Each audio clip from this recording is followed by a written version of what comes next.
நாகை மாவட்டம் கீழ்வேளூர் அருகே தீ விபத்தில் 6 கூரை வீடுகள் எரிந்து சாம்பலாகியுள்ளது.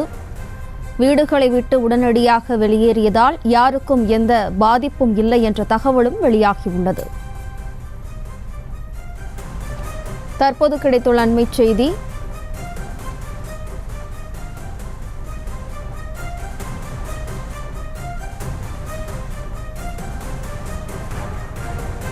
நாகை மாவட்டம் கீழ்வேளூர் அருகே தீ விபத்தில் 6 கூரை வீடுகள் எரிந்து சாம்பலாகியுள்ளது. வீடுகளை விட்டு உடனடியாக மக்கள் வெளியேறியதால் யாருக்கும் எந்த பாதிப்பும் இல்லை.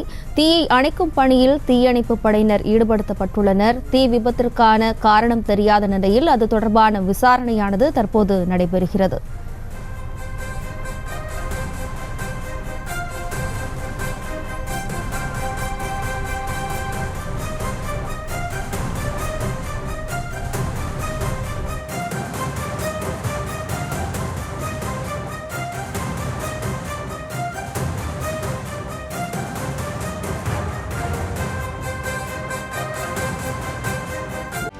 செய்திகளை உடனுக்குடனும் துல்லியமாகவும் தெரிந்து கொள்ள சப்ஸ்கிரைப் பண்ணுங்க.